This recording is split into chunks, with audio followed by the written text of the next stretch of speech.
मैं भारत हूँ, मैं भारत हूँ, मैं भारत हूँ, मैं भारत हूँ। माँ शकुंतला दुष्यंत पुत्र श्री भरत नाम गुणधामी हूँ।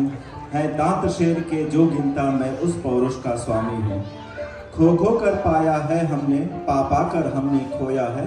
अन्याय अकाल अनीति सभी हमने अतीत में ढोया है। मैं भारत हूँ, मैं भारत हूँ। मैं आर्य द्रविड़, मैं बंग बंधु, उत्कल गुजरात मराठा हूँ।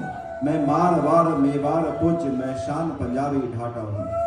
सब भिन्न भिन्न होकर अभिन्न ऐसा है अपना राष्ट्रवाद। संवेद स्वरों में हम बोले, जय भारत माता जिंदाबाद, जय भारत माता जिंदाबाद। मैं भारत हूँ, मैं भारत हूँ। गौतम का न्याय सूत्र मुझ में तो है कनाद का वैशेषिक। सीता अनुसुईया सा सतीत्व, आदर्श राम सा परितोषिक।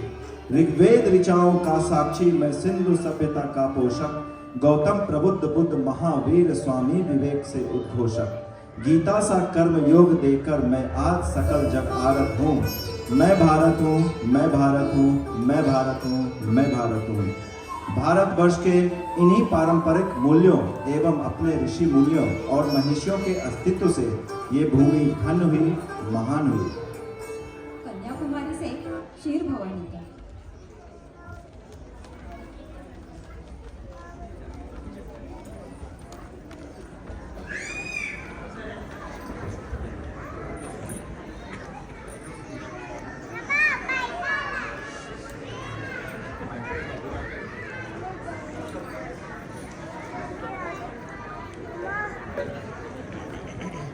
नमस्कार मंडली, आप सभी को हमारे साथ जय जयकार बोलने का है।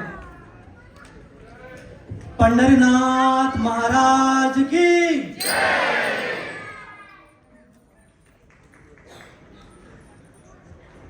पुंडलिक वरदे हरि विठ्ठल, ज्ञानेश्वर महाराज की जय।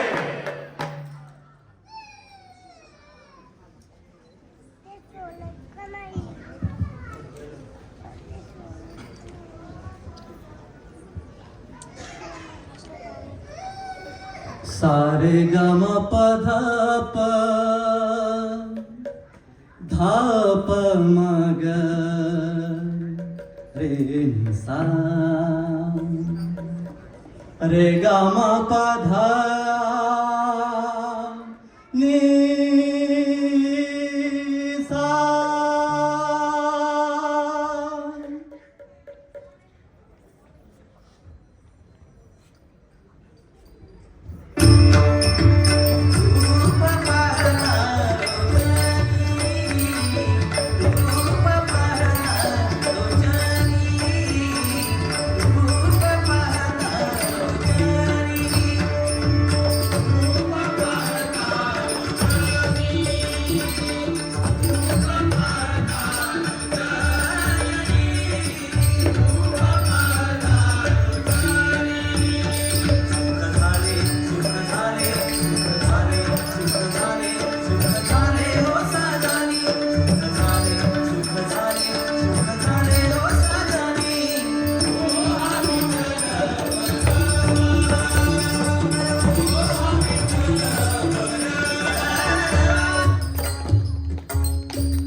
द्वीप से लेह तक भारत का स्वर्णिम काल सभी दिशाओं में विद्यमान था और सभी जगह खुशहाली थी। समाज के हर घटक नियमित एवं सुरक्षित थे।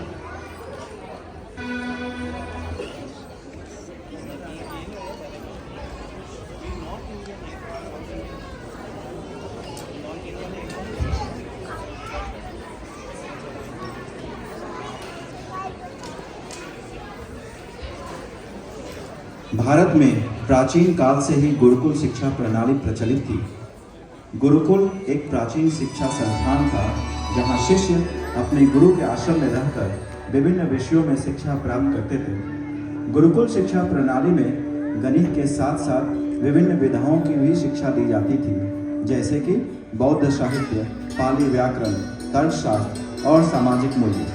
इसके अलावा धार्मिक शिक्षा और आध्यात्मिक विकास को भी महत्व दिया जाता था। तक्षशिला और नालंदा विश्वविद्यालय भारतीय संस्कृति के और शिक्षा के प्रमुख केंद्र रहे हैं, जहां विद्यार्थियों को विभिन्न विषयों में उच्च शिक्षा प्रदान की गई थी। भारत की आत्मा गांवों में निवास करती थी और गांव की आत्मा किसानों में। किसानों को अन्नदाता कहा जाता था क्योंकि वे अपनी मेहनत से अनाज उगाते थे, जिससे राष्ट्र एवं समाज के हर वर्ग को आवश्यक आहार प्राप्त होता था।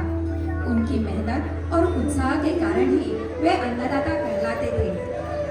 इसके अलावा किसानों को अपनी मेहनत का पूर्ण दाम प्राप्त करने का अधिकार था और उन्हें पूर्ण दाम मिलता भी था, जिससे उनके परिवार में समृद्धि बनी रहती थी। भारत के स्वर्णिम काल में महिलाएं समाज में महत्वपूर्ण भूमिका निभा रही थी।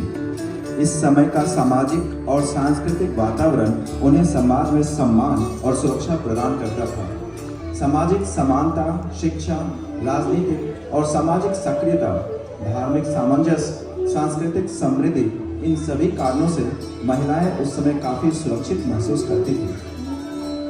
भारत के स्वर्णिम युग में व्यापार और वस्तु विनिमय प्रणाली महत्वपूर्ण भूमिका निभा रही थी। स्वर्णिम युग में भारतीय सम्राटों ने आर्थिक समृद्धि के लिए विभिन्न उपाय अपनाए। व्यापार और वस्तु विनिमय प्रणाली का महत्व बढ़ा। इस युग में बाजार का उत्थान हुआ और व्यापारिक गतिविधियों में वृद्धि हुई। विभिन्न स्थानों में बाजार और हाटें स्थापित की गई, जहां व्यापारी और उपभोक्ता वस्तुएं खरीदने बेचने के लिए आते थे। स्वर्णिम युग में भारतीय व्यापारी विदेशों के साथ व्यापार करने लगे, जिससे अनेक वस्तुएं भारत में आई और उम्मीद से अधिक धन प्राप्त हुआ। लेकिन अब समय दस्तक दे रहा था आने वाले भयानक संघर्ष की। अनहोनी के काले बादल भारत पर मंडराने लगे थे। महमूद गजनी, खिलजी, तुगलक, तैमूर, बाबर सहित कई आक्रांताओं ने चारों दिशाओं से भारत के कई राज्यों पर आक्रमण कर लूटपाट और भीषण नरसंहार करते हुए अपना कदम रख चुके थे। राज्य की सीमा पर लगे गांव में कदम रखते ही घुसपैठियों ने महिलाओं को घसीटकर उनके गहने छीन उन्हें अपमानित किया। कई निर्दोष लोगों, बच्चों और बूढ़ों को मौत के घाट उतार दिया।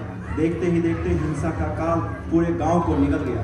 यवनी लुटेरे एक एक कर हरे भरे गांव को शमशान भूमि में बदलते हुए आगे बढ़ते गए। लगभग 600-700 साल तक ऐसे ही उन लुटेरों ने का अत्याचार होता रहा। छोटे छोटे कई संघर्ष भी जारी रहे, परंतु असफल हो गए। उधर सिंदखेड में यादवों के वंश में लखुजीराव जाधव के घर एक पुत्री का जन्म हुआ, जिनका नाम था जीजाबाई। जीजाबाई का विवाह आदिल शाह के मराठा सरदार शाहजी राजे से हुआ था। शाहजी राजे के पास बेंगलोर तथा पुणे की जहागिरी थी। बेंगलोर की जहागिरी खुद शाहजी राजे संभाल रहे थे, तो पुणे की जहागिरी जीजा माता संभाल रही थी।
फरवरी 1630 के पावन पर्व पर एक पुत्र रत्न को जन्म दिया।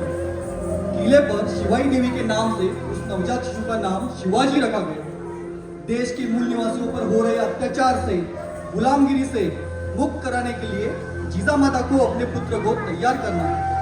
बचपन से ही जीजामाता शिवाजी को रामायण, महाभारत और पौराणिक कथाएं सुनाती थी। अपना देश कैसे खुशहाल था, समृद्ध था, इसकी याद दिलाती थी।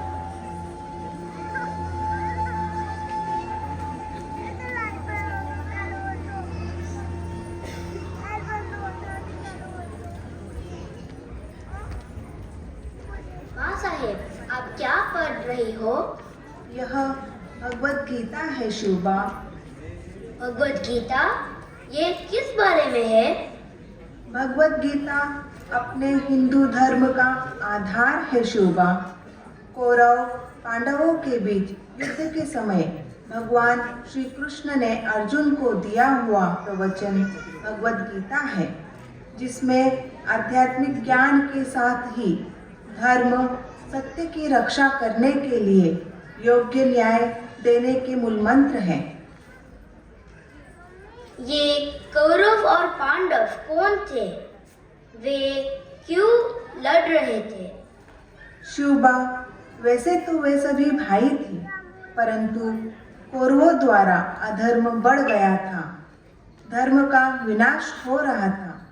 द्रौपदी जैसी महिलाओं का अपमान हो रहा था। तो धर्म की महिलाओं की रक्षा करने के लिए पांडवों ने अपने कर्तव्य और जिम्मेदारी के साथ कौरवों के साथ युद्ध किया, जिसमें विष्णु अवतार श्री कृष्ण स्वयं पांडवों के साथ थे। मेरे साथ आओ, मैं आपको महाभारत, भगवत गीता की और कहानियाँ सुनाती हूँ। जी माँ साहेब।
वीर्यशौर्यवु गौरवेशन दर्पवु शकुनि द्यूतद कुटिलवु पाण्डवर वनवासवु द्रुपद पुत्रिय शोकवु श्रीकृष्णन महिमयु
प्रचंड बोल मस्तकों के झुंड आज जंग की घड़ी की तुम हार दो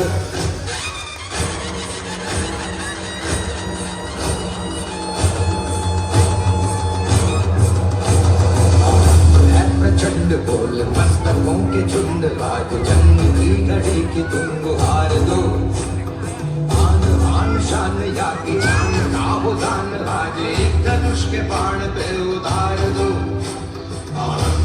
प्रचंड बोल मस्तकों के झुंड आज जंग की घड़ी की तुम गुहार दो आन आन शान या की जान का हो दान आज एक धनुष के बाण पे उतार दो आरंभ है प्रचंड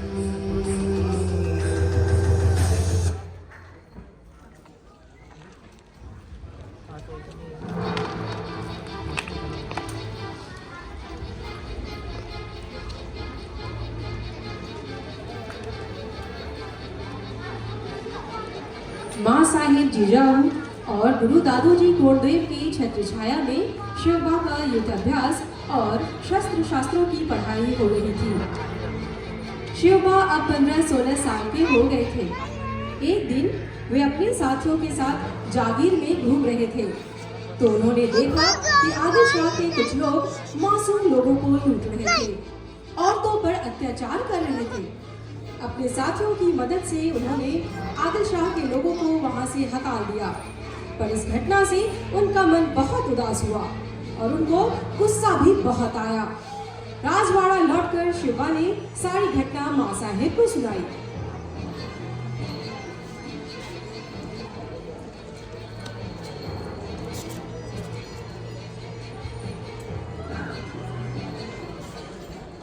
माँ साहेब, बाहरी शक्ति का मेरी धरती पर कब्जा है।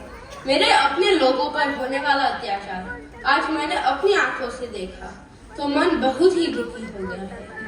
यह हमारी जनता के नसीब में क्यों है माँ साहेब? क्या यह किसी के पापों की सजा हमें मिल रही है? शिवबा, इसमें गलती अपने ही लोगों की है। जिस समय हमको एकजुट होकर बाहरी आक्रमणों का सामना करना था तब हम एक ना हो पाए। आज आपने जो देखा वही आज का सत्य है। अब आपको ही इन लोगों का दुख दूर करना है। अवश्य माँ साहेब, उसके लिए मैं हर संभव कोशिश करूंगा। आपके और माँ भवानी के आशीर्वाद से हमें जरूर सफलता मिलेगी। जरूर शिवबा, मगर यह सब करते समय बहुत सारी चीजों का ध्यान रखना होगा। जाति धर्म से उठकर सभी को अवसर मिले, सब स्वराज्य और सुराज्य बनाने के लिए आपके साथ आ जाए, इसका प्रयास करना। इन सकल जनों को साथ लिए बगैर स्वराज्य तो बनेगा, तो सुराज्य की कल्पना इनके बिना अधूरी है।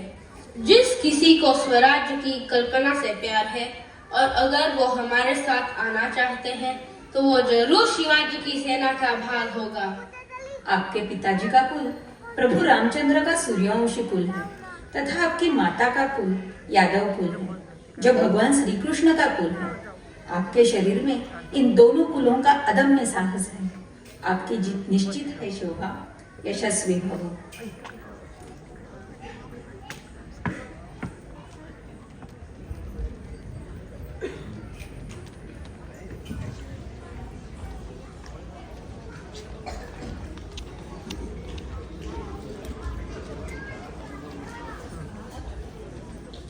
मां जीजाऊ से प्रेरणा और आशीर्वाद लेकर बाल शिवाजी अपने कुछ साथियों के साथ रायरेश्वर मंदिर में आ गए।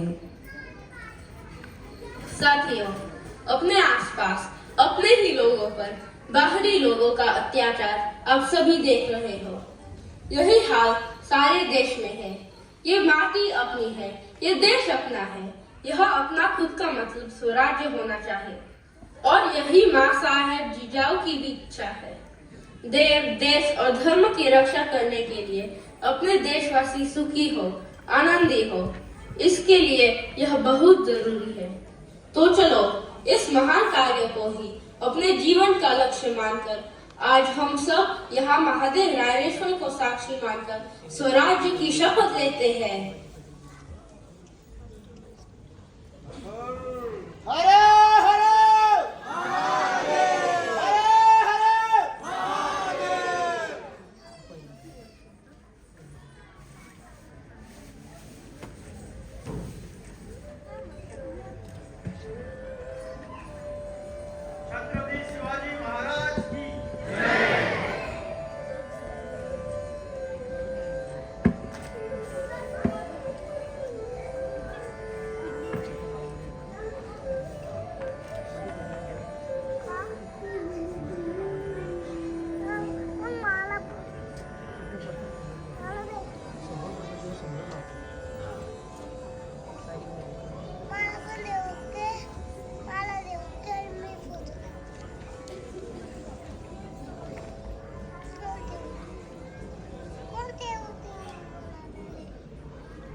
और उनके साथियों ने स्वराज का विस्तार करना शुरू किया।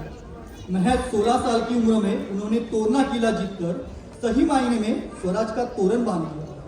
उन्होंने संपूर्ण सह्याद्री और आसपास के इलाकों को समझ लिया, लोगों का भरोसा जीता, उनको विश्वास दिलाया कि अब गुलामी के दिन खत्म होने वाले हैं। तोरना के बाद उन्होंने चाकन, कोंडाना, पुरंदर जैसे अनेक किले आदिल शाह से जीत लिए, जावली के मोरे को हराया, राजगढ़ बनवाया। शिवाजी महाराज के शौर्य के कारण उन्हें अनेक शूर लोग मिलते चले गए।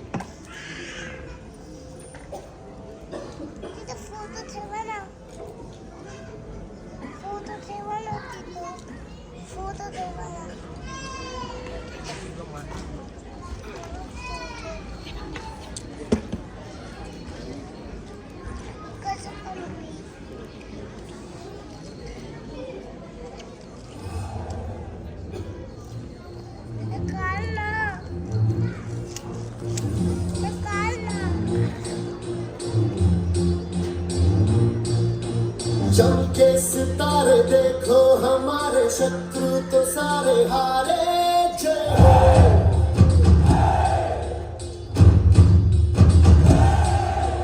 हम वो सिपाही जो है सदा ही रूप शिवा का धारे। जय हो।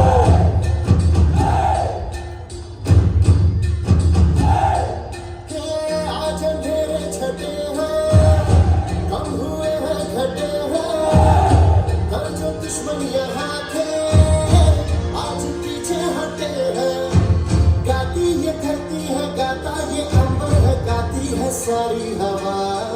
तेरे मन में शिवा, मेरे मन में शिवा, सांसों में शिवा, प्राणों में शिवा, हर घड़ी में शिवा, हर दिशा में शिवा, आज गुंजा हुआ है जय जय शिवा।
कदमों को रोकने के लिए बड़ी बेगम ने आदिल शाही के अफजल खान नाम के एक सरदार को शिवाजी महाराज को पकड़ने की जिम्मेदारी सौंप दी।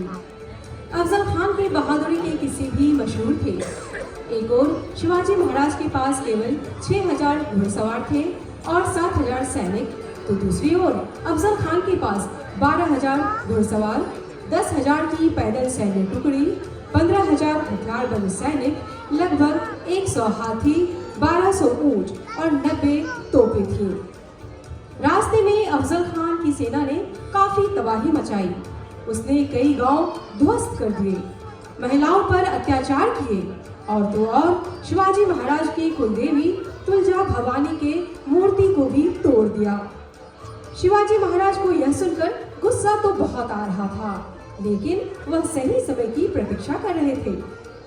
शिवाजी महाराज ने छापामार युद्ध नीति का इस्तेमाल करते हुए अपनी सारी सेना प्रतापगढ़ के आसपास मौजूद जंगलों में तैनात कर दी, जहां अफजल खान के हाथी, ऊंट, घोड़े और तोपें बेकार थी।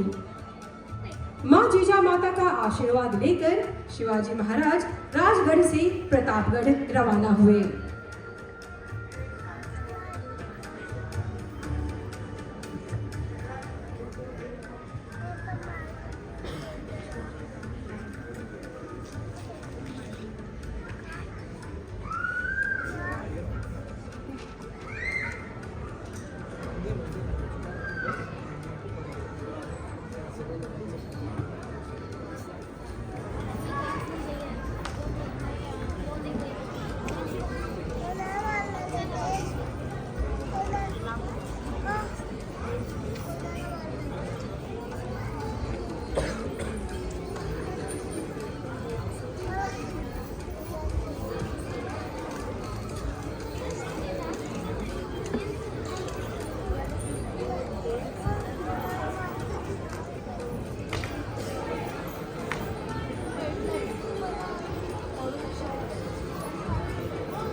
तिनका था हमने सवारा, अपनी वो माटी और घर बारा, लुट रहा ये चमन अपना वतन, आंखों से अपनी लुट रहा ये चमन अपना वतन, आंखों से अपने संकल्प बोल के हम तो निकल पड़े, हर द्वार खोल के गगन गए विजय विजय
घायल है तेरा जल, तूने दी है राह बदल, पानी बुलबुल आ रहा है कल कल कल, तू निकल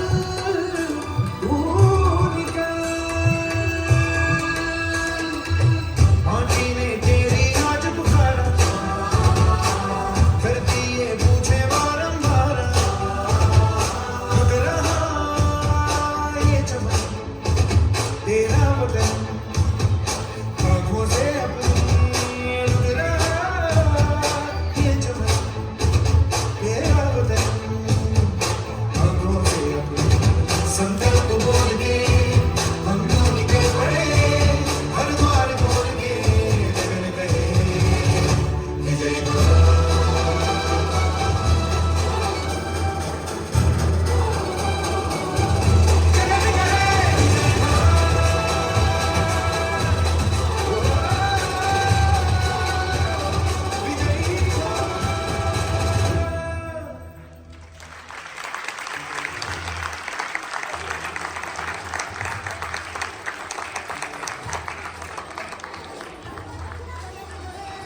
जवाब में शिवाजी महाराज ने भी अफजल खान को खत लिखा और उस खत में यह दिखाया कि वह अफजल खान से डर गए हैं और उनसे काफी गलतियां हुई है, जिसके लिए वह अफजल खान से अभी माफी मांगने के लिए तैयार है।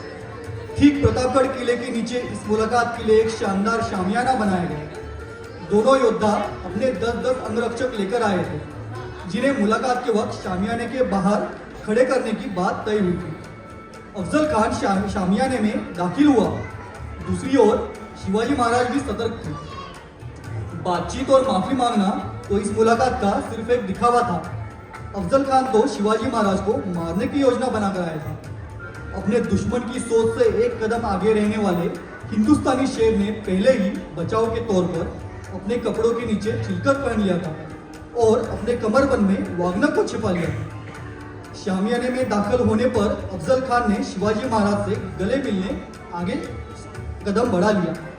गले मिलने के पीछे अफजल खान का मकसद शिवाजी महाराज को दबोचना था। 7 फीट के अफजल खान ने 5.5 फीट के शिवाजी महाराज को कसकर पकड़ लिया और उन पर अपनी कटार से हमला किया। लेकिन शिवाजी महाराज ने पहले ही चिलकत पहन लिया था, जिसकी वजह से उनका यह वार खाली गया। इसी समय शिवाजी महाराज ने पलटवार किया। नरसिम्हा की भांति अफजल खान के पेट में वागनर से हमला कर उसकी आंतड़ियां बाहर निकाल दी और अफजल खान का वध किया। अफजल खान को मारते ही जंगलों में घात लगाकर बैठी मराठों की सेना अफजल खान के सैनिकों पर टूट पड़ी और उनको बुरी हाल का सामना करना पड़ा। अफजल खान जैसे बड़े सेनापति को मारने के बाद शिवाजी महाराज को पूरे भारतवर्ष में एक कुशल राजा के तौर पर मान्यता मिलने लगी थी। प्रतापगढ़ के इस युद्ध के बाद शिवाजी महाराज और उनकी सेना लगातार बिना रुके बिना थके आदिल शाह के किले और इलाके को जीतती गई। बहुत ही कम समय में उन्होंने सतारा, कोंकण से कोल्हापुर, पन्नालगढ़ तक का इलाका स्वराज्य में शामिल किया। अफजल खान की मौत की वजह से चिढ़े हुए आदिल शाह ने उसका सेनापति सिद्दी जोहर को एक बड़ी सेना के साथ स्वराज पे आक्रमण करने भेज दिया। पन्नालगढ़ में रहते शिवाजी महाराज को सिद्दी जोहर ने चारों तरफ से घेर लिया और शिवाजी महाराज अंदर फंस गए। शिवाजी महाराज को इस कैद से किसी भी हाल में निकलना था। शिवाजी महाराज, बाजी प्रभु देशपांडे, शिवा काशी, इन्होंने मिलकर एक जोखिम भरी योजना बनाई। शिवाजी महाराज बाजी प्रभु देशपांडे कुछ चुनिंदा सैनिकों के साथ घेराबंदी तोड़ने का प्रयास करेंगे और विशालगढ़ के लिए कूच करेंगे। सिद्दी जौहर के सैनिकों को खबर लगने पर शिवाजी महाराज के नाई शिवा काशी शिवाजी महाराज बनकर खुद को पकड़वा देंगे, ताकि शिवाजी महाराज को विशालगढ़ पहुंचने के लिए समय मिलेगा। हुआ कुछ ऐसे ही। शिवा काशिद को शिवाजी महाराज समझकर पकड़ लिया गया, परंतु कुछ ही समय में सिद्धि को असलियत पता चली। शिवा काशिद को मारकर उन्होंने असली शिवाजी महाराज का पीछा शुरू किया। विशालगढ़ अभी बहुत दूर था। घोड़खिंड के पास मराठों ने एक अंतिम निर्णय लिया, जिसके तहत शिवाजी महाराज आधे सैनिक लेकर विशालगढ़ कूच करेंगे तथा बाजी प्रभु देशपांडे और बाकी के सैनिक सिद्धि के सैनिकों का प्रतिकार करेंगे। महज 300 मराठा सैनिकों ने शिवाजी महाराज के विशालगढ़ पहुंचने तक सिद्धि के 10,000 सैनिकों का 18 घंटों तक डटकर मुकाबला किया। बाजी प्रभु और उनके कई बाकी सैनिकों को शहादत प्राप्त हुई। उनके पराक्रम के याद में घोड़खिंड को पावन खिंड कहा जाने लगा।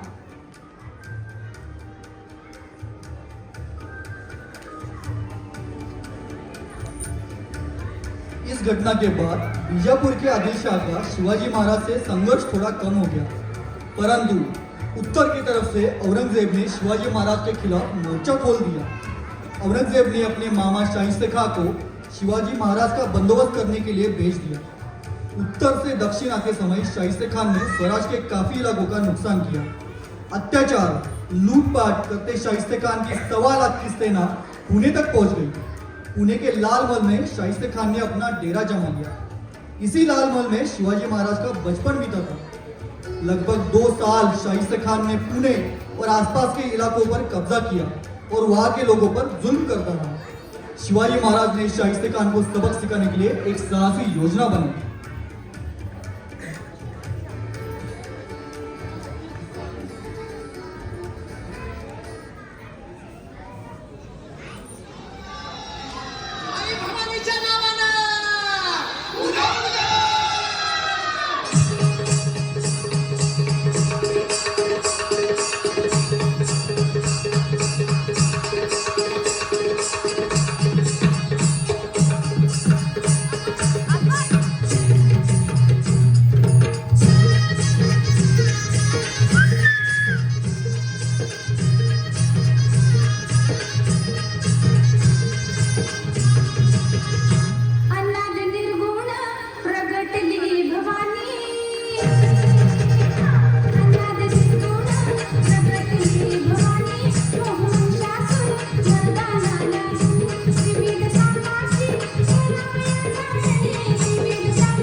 बारात जैसे ही लाल महल से गुजर गई, महाराज और उनके सैनिकों ने लाल महल में प्रवेश किया। धुरंधर मराठों ने महल के प्रांगण में घुसकर महल के रक्षकों को मार डाला, जबकि लाल महल में महाराज का बचपन बीता था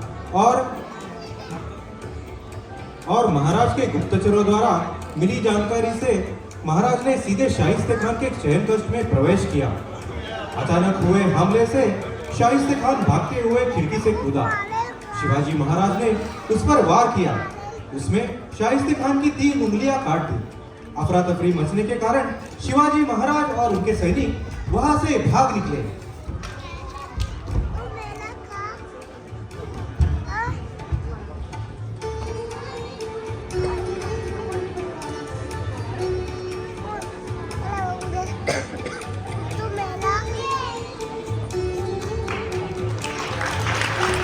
शाइस्ता खान की इस फजीती के बाद औरंगजेब ने उसे बंगाल भेज दिया। शिवाजी महाराज के हिंदवी स्वराज पर आया एक और संकट दूर हो गया था, लेकिन शाइस्ता खान के द्वारा किया गया नुकसान भरने के लिए शिवाजी महाराज ने औरंगजेब के व्यापार केंद्र सूरत को लूट लिया। पूरे सूरत के मुगल व्यापार को चौपट कर दिया और मुगलों की बेशुमार दौलत को अपने कब्जे में ले लिया।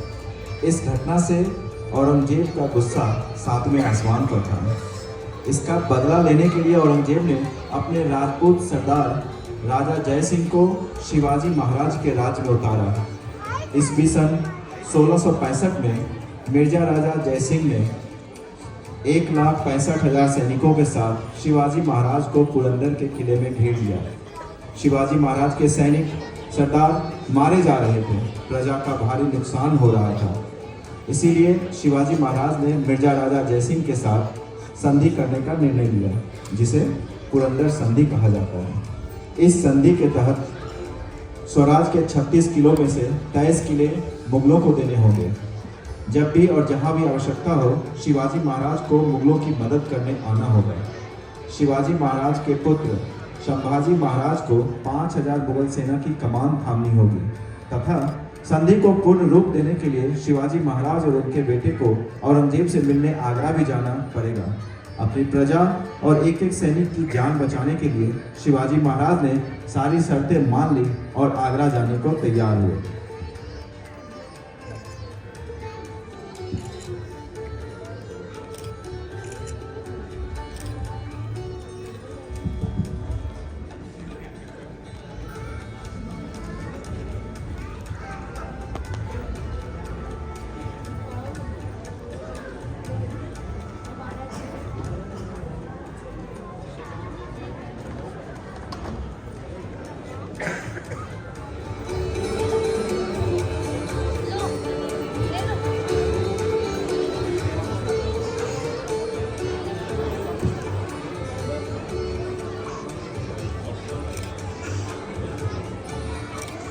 सोलह 1666 की गर्मी में मराठा राजा शिवाजी महाराज को मुगल सम्राट औरंगजेब ने आगरा के शाही दरबार में उसके 50वें जन्मदिन समारोह में शामिल होने के लिए आमंत्रित किया। शिवाजी महाराज अपने बेटे संभाजी के साथ आगरा पहुंचे। दरबार में औरंगजेब ने शिवाजी महाराज को पिछली कतार में खड़े करने का आदेश दे दिया। इस अपमान से शिवाजी महाराज को गुस्सा आया। मिर्जा राजे जयसिंह का बेटा राम सिंह शिवाजी महाराज का ख्याल रख रहा था।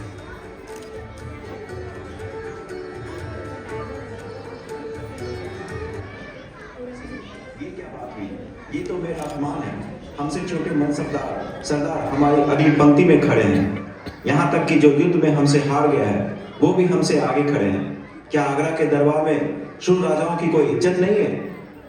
महाराज शांत हो जाइए, ये मुगल सम्राट का दरबार है। आपका ऐसा बर्ताव यहाँ सहन नहीं किया जाएगा। क्या तात्पर्य है तुम्हारा? जहाँ सम्मान नहीं है वहाँ हम तनिक भी नहीं रुकेंगे। राम सिंह, शिवाजी का ख्याल रखना। जी हुजूर।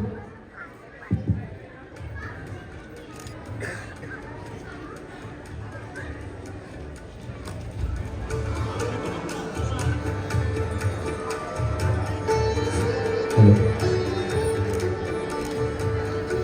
शिवाजी महाराज के रहने की व्यवस्था आगरा से बाहर एक महल में की गई थी। महाराज के दरबार से गुस्से से चले जाने के बाद उस महल को मुगल सेना ने चारों तरफ से घेर लिया। शिवाजी महाराज को नजर बंद कर दिया गया। महाराज को पता चल गया था कि वो संभाजी राजे और उनके साथी औरंगजेब की कैद में फंस गए हैं। अगले कुछ दिनों में शिवाजी महाराज की तबीयत खराब हो गई। उनकी सलामती के लिए रोज गरीबों साधुओं को मिठाई और फलों की टोकरियां भेजी जाने लगी। शुरू में पहरेदारों ने टोकरियों की तलाशी ली, लेकिन अब जब रोज ऐसा होने लगा तो उन्होंने भी ढील देनी शुरू कर दी। इस मौके का फायदा उठाकर महाराज खुद एक टोकरी में छुप गए। दूसरी टोकरी में संभाजी राजे को छुपाया गया। रोज की तरह फल और मिठाई की टोकरियां महल से बाहर भेजी गई। टोकरियां रोज आती थी, इसीलिए किसी ने उस पर ध्यान नहीं दिया। टोकरियों में बैठकर शिवाजी महाराज को आगरा से दूर पहुंचा दिया गया, जहां से वे मथुरा, इलाहाबाद होते हुए वापस राजगढ़ पहुंच गए।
असूल है शहजादी।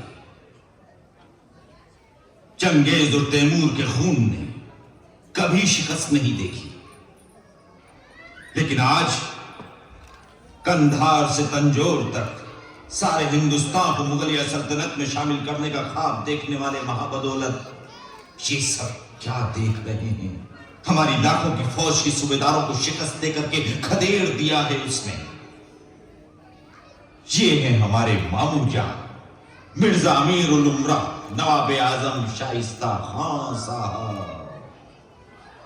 सबसे शर्मनाक बात तो ये है शहजादे, कि शिवाजी ने इनके लाल महल पर छापा मारकर इनके छक्के छुड़ा दिए। सिर्फ 3 उंगलियां ही खोनी पड़ी इन्हें।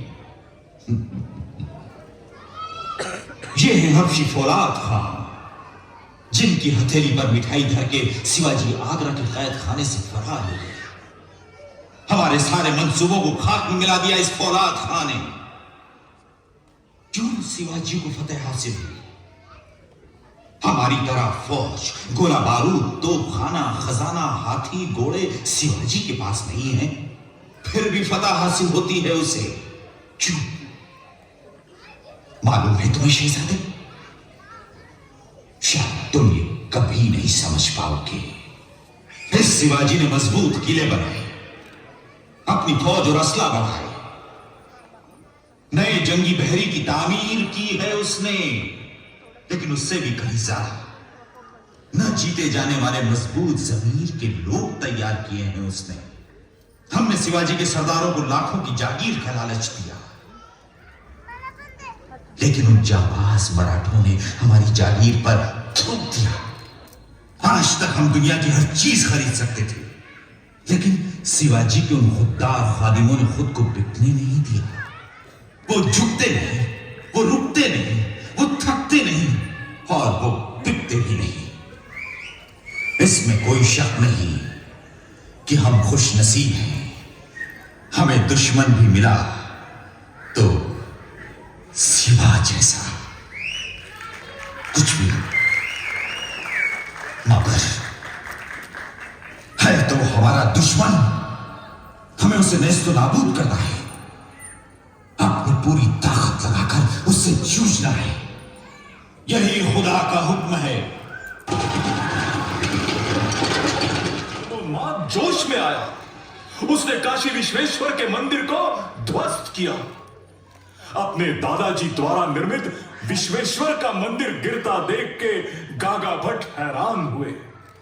कलयुग का यह साक्षात ब्रह्मदेव ताप रहा था, तरस रहा था, मन ही मन कह रहा था, हे काशी विश्वनाथ, हमारे दादाजी ने वेद उच्चारण के साथ आपकी प्रतिष्ठापना की थी और आज हमारी आंखों के सामने आपका यह मंदिर भग्न हुआ।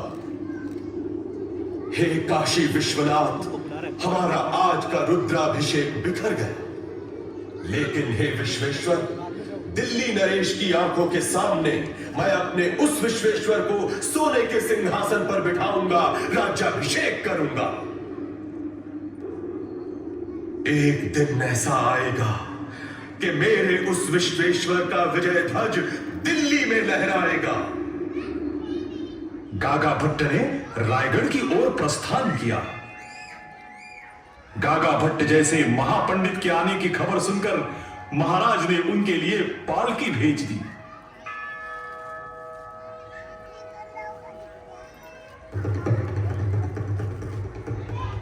गागा भट्ट रायगढ़ पहुंचे। महाराज ने इस महान वेद मूर्ति का स्वागत किया, प्यार से, सम्मान से। महाराज का रायगढ़ किला कैलाश जैसी शान से झिलमिला रहा था।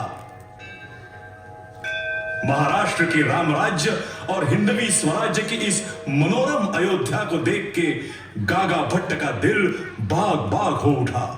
उन्होंने महाराज से कहा, महाराज, स्वराज का यह आदर्श रूप देखकर हम कृतार्थ हुए। आपने धर्म की पुनर्स्थापना की। लाख लाख घोड़े, पैदल सेना, जल सेना, किले और गढ़ खड़े किए आपने। फिर भी आपका राज सिंहासन नहीं, सिर पर छत्र चामर नहीं। ये कैसे महाराज? हम सब नाचीज आपको केवल प्रशासक मानेंगे। सिंहासनाधीश्वर राजा के नाते हम प्रणाम करते रहेंगे उस बादशाह को।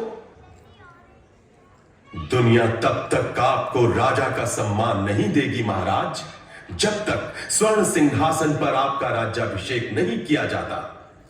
इसलिए आपका राज संस्कार होना ही चाहिए। लेकिन गुरुजी, मैंने यह सब राजा बनकर सिंहासन पर बैठने के लिए नहीं किया। महाराज, आपकी इस महानता को पहचानने और उसका बखान करने के लिए महर्षि वाल्मीकि की जरूरत है, लेकिन नहीं गुरुजी।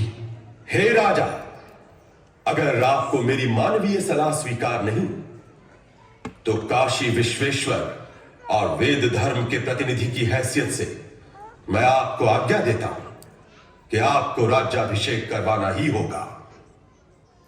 शिवा, इस हिंदवी स्वराज के चिरंतर कल्याण के लिए तुम्हें छत्रपति बनकर अपना कर्तव्य निभाना होगा। तुमने तो मेरी सभी इच्छाएं पूरी की है राजे। अब मेरी ये आखिरी इच्छा भी तुम्हें पूरी करनी है। शिवा, तुम्हारा राज्याभिषेक, बस यही तो है मेरे जीवन की अभिलाषा। महाराज ने आखिर अपनी सहमति दी।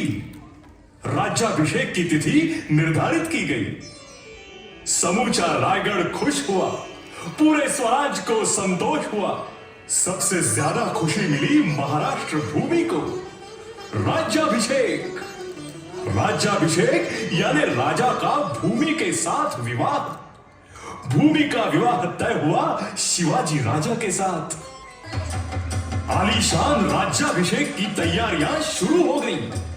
रायगढ़ के किले पर लोगों की चहल पहल और धूमधाम थी। वेद मंत्रों के घोष के साथ धार्मिक विधि संस्कार आरंभ हो गए।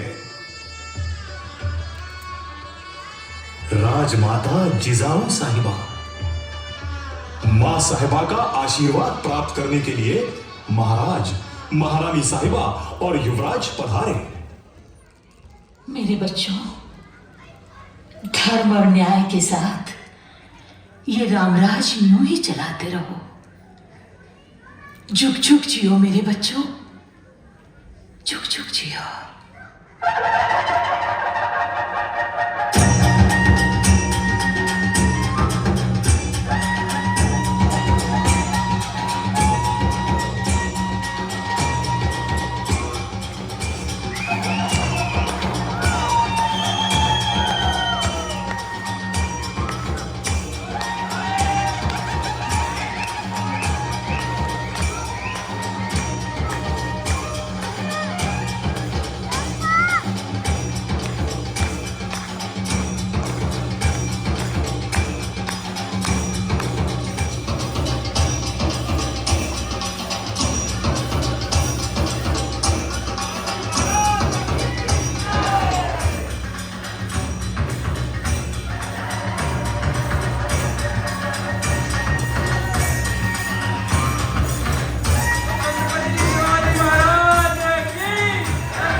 उस सिंहासन की सीढ़ियां देखते ही महाराज को महसूस होने लगा, पहली सीढ़ी मेरा बाजी पासलकर, दूसरी सीढ़ी मेरा बाजी प्रभु देशपांडे, तीसरी सीढ़ी मेरा सूर्याजी काकड़े, चौथी सीढ़ी मेरा तान्हाजी मानुस है।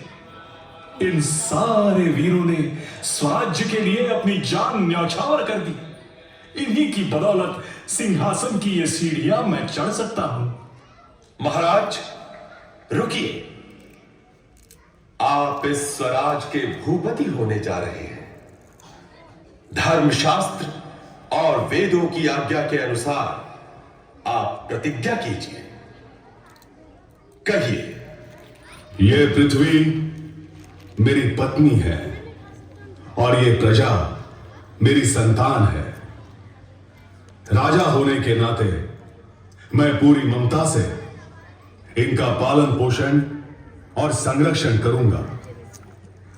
अगर मेरे कर्तव्य पालन में कोई गलती हुई तो मैं स्वयं राज त्याग कर दूंगा, और फिर भी अनदेखी की तो मेरे राज पुरोहित को यह अधिकार है कि वो मेरे मस्तक पर राजदंड से प्रहार करें, जिसे धर्माज्ञा मानकर मैं सिंहासन छोड़ राज त्याग कर यहां से दूर चला जाऊंगा।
स्वप्न में जो जो देखा वैसा ही हो रहा है।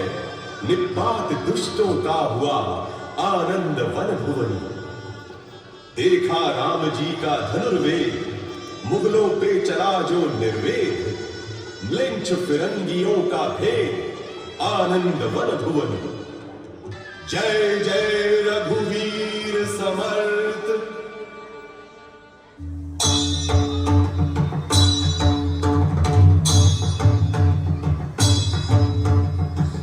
जिमी शैल पर अर्क तम फैल पर दिजन की रैल पर लंबोदर देखिए, लंबोदर देखिए। राम दस कंद पर भीम जरा संद पर भूषण जो सिंधु पर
Your Majesty, it is indeed due to a lucky turn of events that by the grace of God we have been given an opportunity of being an eyewitness to this auspicious occasion of Your Majesty's coronation.